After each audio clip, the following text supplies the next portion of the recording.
പയ്യെ ചവക്കും പാട്ട്. ജപ്പാൻകാർ ഊണ് കഴിക്കും മുമ്പ് പറയും, ഇടാദാക്കി മാസു. ഞാൻ വിനയപൂർവ്വം ഇതിൽ പങ്കുചേരുന്നു എന്നർത്ഥം വരുന്ന ഒരു ഉപചാര വാക്കാണത്. എന്നാൽ ടോമോ ഗാക്കുവേനിലെ ഉച്ചയൂണ് ആരംഭിക്കുന്നത് ഒരു ഗാനത്തോടെയാണ്.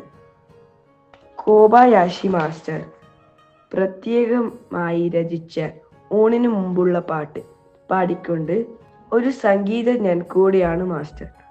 ഊണിനു മുമ്പുള്ള പാട്ട് അദ്ദേഹം ഒരു പഴഞ്ചൊല്ലിന്റെ താളത്തിലാണ് ഉണ്ടാക്കിയത്.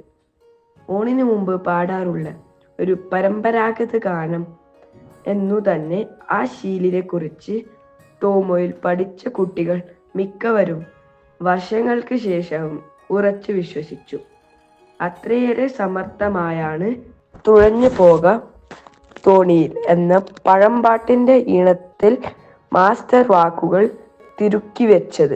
പാട്ട് ഇങ്ങനെയായിരുന്നു: ചവച്ചരച്ചിറക്കിടാം കഴിക്കുന്നതൊക്കെയും, ചവച്ചരച്ചു മെല്ലവേ ഇറച്ചി ചോർ മീൻകറിയും. ഈ ഈരടികൾ പാടിയ ശേഷം മാത്രമേ കുട്ടികൾ സർവ്വസാധാരണമായ ഉപചാരവാക്കിലേക്കു പ്രവേശിക്കുകയുള്ളൂ. മാസ്റ്റർക്ക് ഏതാനും പല്ലുകൾ നഷ്ടപ്പെട്ടിരുന്നു.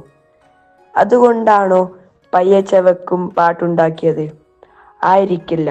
അദ്ദേഹം എപ്പോഴും പറയാറുണ്ടായിരുന്നു, ആഹാരം മെല്ലെ മെല്ലെ കഴിക്കണം. ഒരുപാട് സമയമെടുത്ത് സൊറ പറഞ്ഞിരുന്നു. വളരെ മെല്ലെ.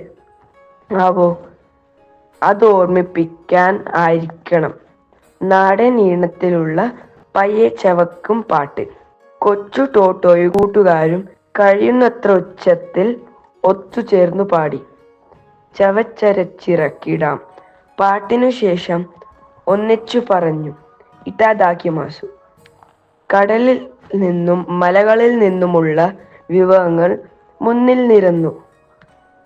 അസംബ്ലി ഹാൾ അല്പനേരത്തേക്ക് നിശബ്ദമായി.